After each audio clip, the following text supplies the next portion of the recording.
12 ज्योतिर्लिंग में कथा सुन लो, चारों धाम में कथा सुन लो,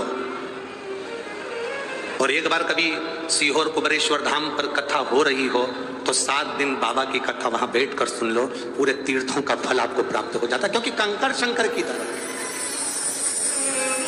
वो कंकर शंकर की भूमि है।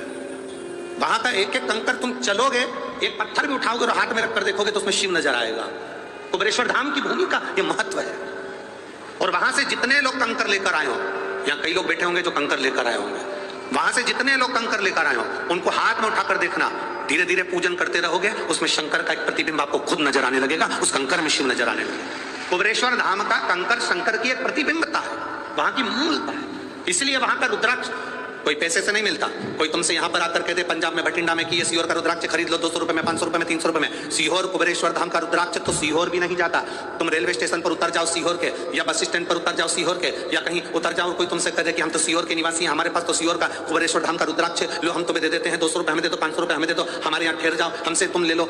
ना ना ना, सीहोर का रुद्राक्ष, कुबेरेश्वर धाम का रुद्राक्ष केवल कुबेरेश्वर धाम की भूमि से आप जब हाथ फैलाकर शंकर से अपने लिए, अपनी रोग की मुक्ति के लिए, कार्य सिद्धता के लिए, अपनी तकलीफों को मिटाने के लिए बाबा के आगे हाथ फैलाकर लोगे तो बाबा आपकी झोली में भरकर ही भेजेगा। वो सहज नहीं है।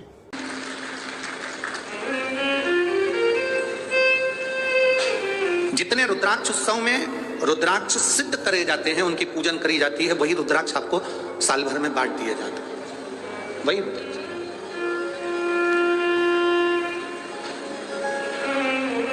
शिव तत्वता है, शिव तत्व, उसके सिवाय कुछ नहीं। कभी मौका लगे तो एक बार उस कुबेरेश्वर धाम की धरा पर कंकर शंकर की भूमि पर बैठकर शंकर का श्री शिवाय नमस्तुभ्यम जपिए, दिल से जपो, कहो, बैठकर उसके सामने एक बार कर दिल से कहो, एक विश्वास। और अच्छी तरह से समझ लो, जिस घर में बच्चे मंद बुद्धि होते हैं या बुद्धि उनकी कमजोर होती है, मुंह में से राल टपकती रहती है, दृष्टि नहीं होती, हाथ पैर से विकलांग होते हैं, या शरीर पूरी तरह से बेकार होता है, बच्चे में विवेक नहीं होता, लोग कहते हैं इसमें अकल नहीं, बुद्धि नहीं है, इसका विकास नहीं हो पा रहा, ये सब बच्चे 18 साल के हो गए, ये 7 साल का रह गया, इसमें विवेक नहीं है, हम उनके लिए भी कहें। गाय अपने बछड़े को जब दूध पिलाए, और गाय जब बछड़े को दूध पिलाए तो बछड़ा जब दूध पीता है तो उसके मुंह में फेन आ जाता है, दोनों साइड में बछड़े के मुंह में फेन आएगा, उस फेन को चम्मच में निकाल लीजिए, और अमावस्या का दिन हो, उस दिन कुंतकेश्वर का नाम लेकर उस बच्चे को, जो मंद बुद्धि है, उसको 2-3 अमावस्या लाकर उस दूध का फेन, बछड़े के मुंह का फेन उस बच्चे को पिलाना प्रारंभ करिए, बच्चे का माइंड काम करना प्रारंभ करेगा, धीरे धीरे विकास करेगा। कुंतकेश्वर महादेव की भक्ति आनंदता देती है। कुंतकेश्वर महादेव कोई साधारण नहीं है। माता पार्वती जी बैठी थी, विदल उत्पल आ गए। ये वो असुर हैं विदल उत्पल जो माता पार्वती जी की सुंदरता को देखकर आकर्षित हो गए थे। माता पार्वती जी की सुंदरता देखकर आकर्षित हो गए।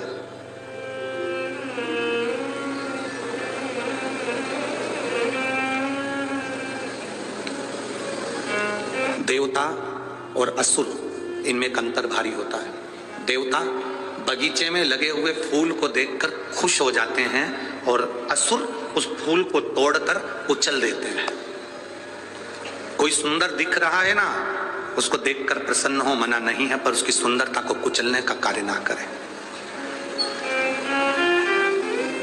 उसकी सुंदरता को कुचलने का कार्य ना करें।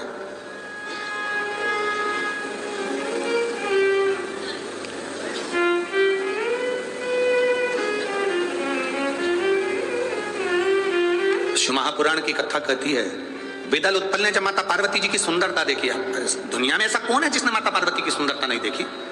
आज भी लोग नवरात्रि में देवी जी को बिठाते हैं, उस देवी जी की मिट्टी की मूर्ति का जब दर्शन करते हैं तो लोगों को लगता है ऐसे देवी हमसे बात कर रही है। केवल मिट्टी की मूर्ति।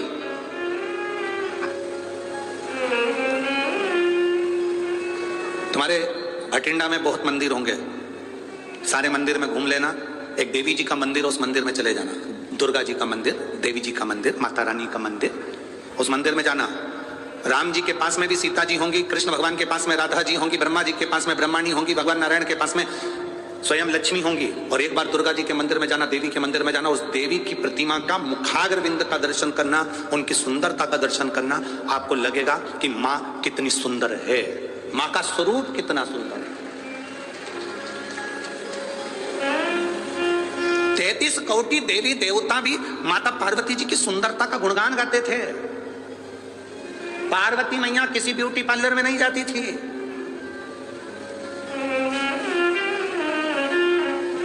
कोई सोने का आभूषण नहीं पहनती थी। उनके पिता हिमालय राज ने उनको सोने के आभूषण दिए थे, दहेज में बहुत कुछ दिया था, पर नहीं पहनती थी।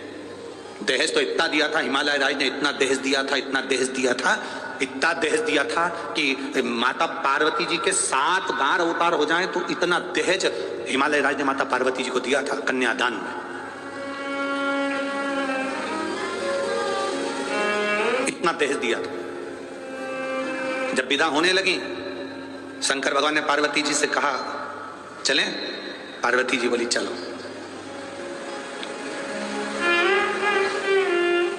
पार्वती जी हाथ जोड़कर बोली बाबा भोलेनाथ जी से, मेरे पिता ने इतना दहेज दिया है, हाथी घोड़ा पालकी और ढेर सारा अंबारी सोना चांदी हीरा पन्ना आभूषण रतन माणिक मोती सब, अंबर पीतांबर लहंगा चोली सब दिया। शिव जी ने कहा कि अभी यहीं रहने दो, तुम हमारे साथ पहले कैलाश पे चलो, वहां रखने की अगर व्यवस्था हो तो ले चलना। वहां अगर रखने की व्यवस्था हो तो ले जाना, मना क्या है? पिताजी कहीं तो घर है, रखे रहने दो।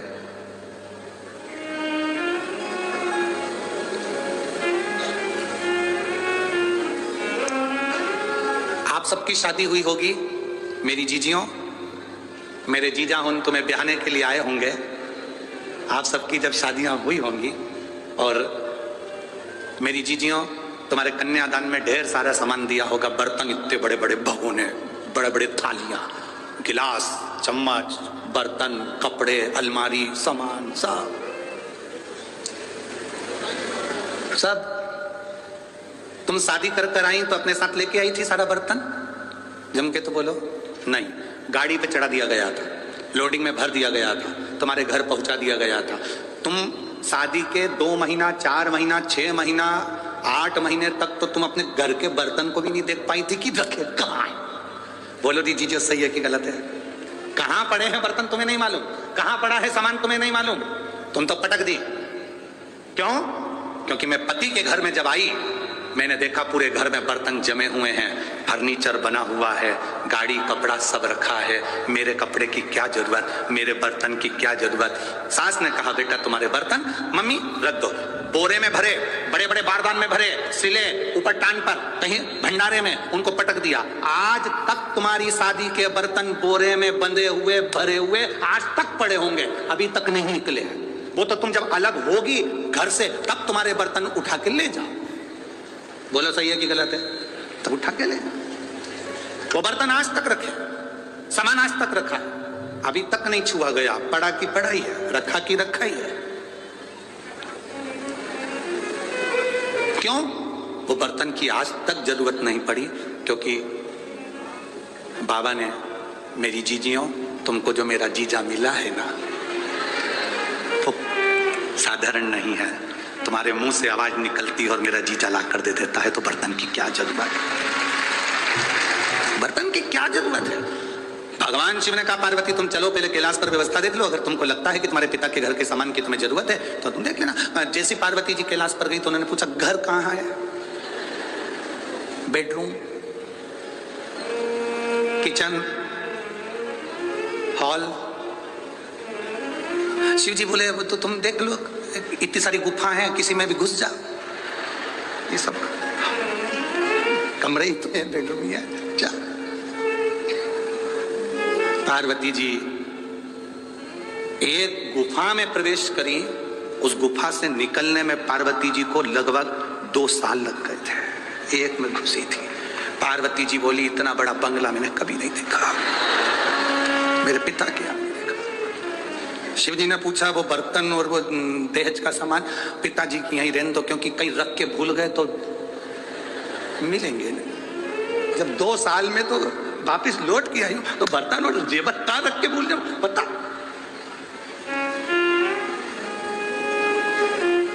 कभी कभी तो ऐसा एक बार हैदराबाद में कथा करने गए, और हैदराबाद कथा करने गए तो अभी तक हमारी तो इतनी हैबिट में नहीं था कि भैया बिना बाल्टी और डब्बे के नहाए।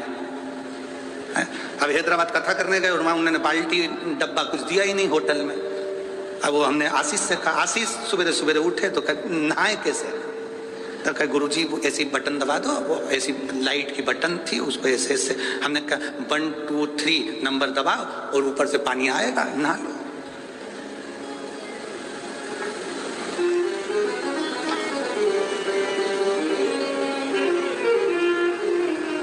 पर दिल को सुकून नहीं मिला, नहा जरूर लिए, नहाए जरूर पर सुकून नहीं। अब सुकून भगवान गजब की होटल है। अब हमने की साबुन, अब उन्हें ऐसे दीवार में 2 डब्बे रख रखे तो उसमें कुछ भरा हुआ था, इसे दबाओ,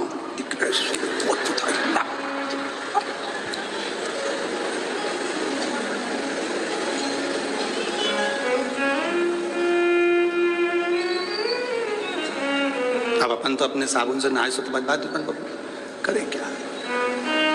अब नीचे जैसे कथा में जा रहे थे तो वो होटल का मालिक मिल गया, वो अग्रवाल जी कहने गुरुजी कैसी लगी होटल? हमने कहा बहुत जोरदार है, बहुत जोरदार, पर एक ही चीज की कमी, इसमें डब्बा और बाल्टी नहीं है, इसमें डब्बा बाल्टी। तुम हैदराबाद की कथा अगर टीवी पे डली हो तो हमने उसमें भी ये प्रसंग कहा है कि भाई डब्बा बाल्टी तो दो, भले कच्चू नहीं।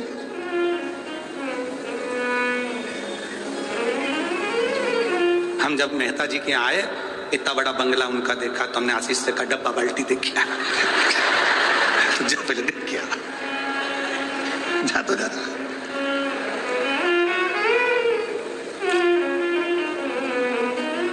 पर आनंद है वो, पंजाब पंजाब है, बठिंडा बठिंडा है वो, आनंद है।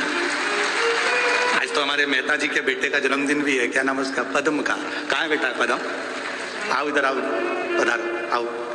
आज इनका हैप्पी बर्थडे टू यू है, जोरदार ताली बजाकर स्वागत करिए पद्म जी का। एक माला दे भाई।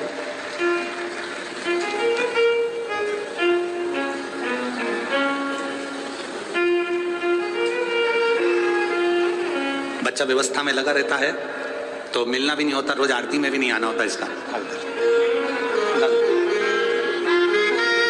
एक बार जन्मदिन की बधाई इस बालक को, जोरदार ताली बजा।